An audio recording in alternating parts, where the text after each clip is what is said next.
I was born on 2nd of November।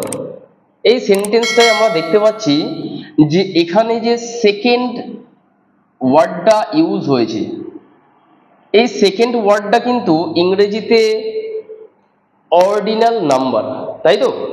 First, second, third, fourth, fifth, এগুলো sentence হচ্ছে প্রত্যেকটা এক একটা অর্ডিনাল নাম্বার।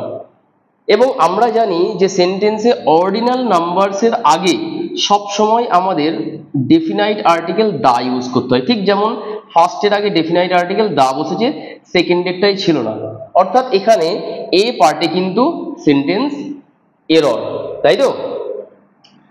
নাম্বার 2 দেখো, you had better take some warm clothes as the higher you go, cooler you feel।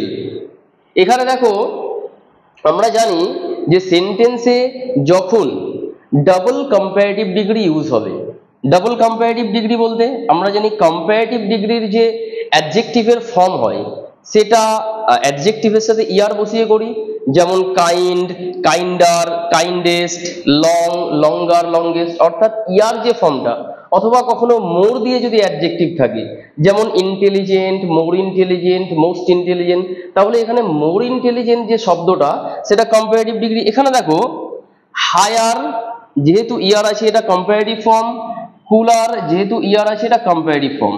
তার মানে এখানে দুটো কম্পারেটিভ ডিগ্রি ইউজ হয়েছে, একটা দ্য হায়ার ইউ গো। এখানে খেয়াল করো হায়ার কম্পারেটিভ ডিগ্রির আগে কিন্তু একটা ডেফিনাইট আর্টিকেল দা বসানো আছে, তাই তো? তার মানে একটা কম্পারেটিভ ডিগ্রি, দুটো কম্পারেটিভ ডিগ্রি, অর্থাৎ ডাবল কম্পারেটিভ ডিগ্রি ইউজ হয়েছে।